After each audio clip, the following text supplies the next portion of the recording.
Korang kena ada satu kopi yang solid. Okay, yang ni tak sedap So yang Apa beza kedai Malaysia dengan kat sini? Telur ni tak sedap. Kalau tak sedap Telur goreng-goreng.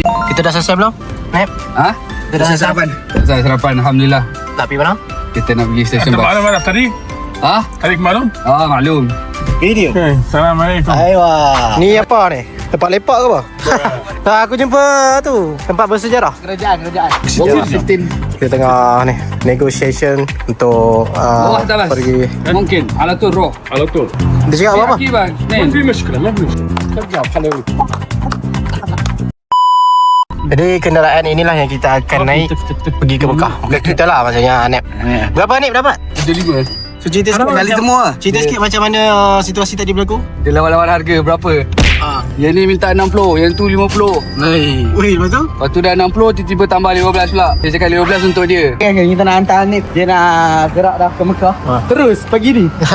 Kita mendoakan lah supaya benda-benda ni selamat lah. Dia ni Hanif ni backpackers. Pagi insyaAllah. Okay. Terima kasih banyak. Jumpa.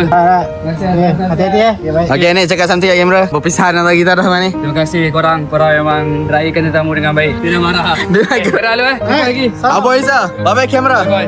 Bye-bye. Okay. Ma'assalamah okay? Assalamualaikum. Kita jumpa lagi. MasyaAllah. Tak di dunia, di surga insyaAllah. InsyaAllah. Alatul ke Mekah?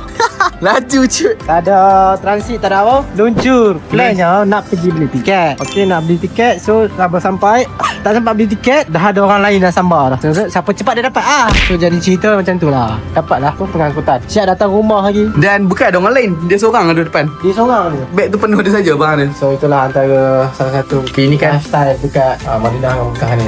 Kita jumpa lagi pada episod yang akan datang. Bye-bye guys.